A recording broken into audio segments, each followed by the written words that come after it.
یسوع نے کہا، تم سن چکے ہو کہ اگلوں سے کہا گیا تھا کہ خون نہ کرنا، اور جو کوئی خون کرے گا وہ عدالت کی سزا کے لائق ہوگا۔ لیکن میں تم سے کہتا ہوں کہ جو کوئی اپنے بھائی پر غصہ ہوگا وہ عدالت کی سزا کے لائق ہوگا، اور جو کوئی اپنے بھائی کو پاگل کہے گا وہ صدر عدالت کی سزا کے لائق ہوگا، اور جو اس کو احمق کہے گا وہ آتش جہنم کا سزاوار ہوگا۔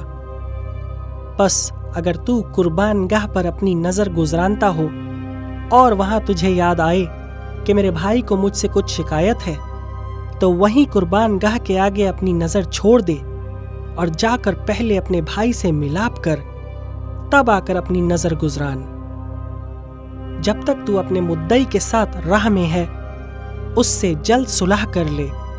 کہیں ایسا نہ ہو کہ مدعی تجھے منصف کے حوالے کر دے اور منصف تجھے سپاہی کے حوالے کر دے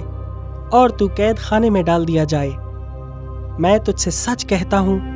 کہ جب تک تو کوڑی کوڑی ادا نہ کر دے گا وہاں سے ہرگز نہ چھوٹے گا۔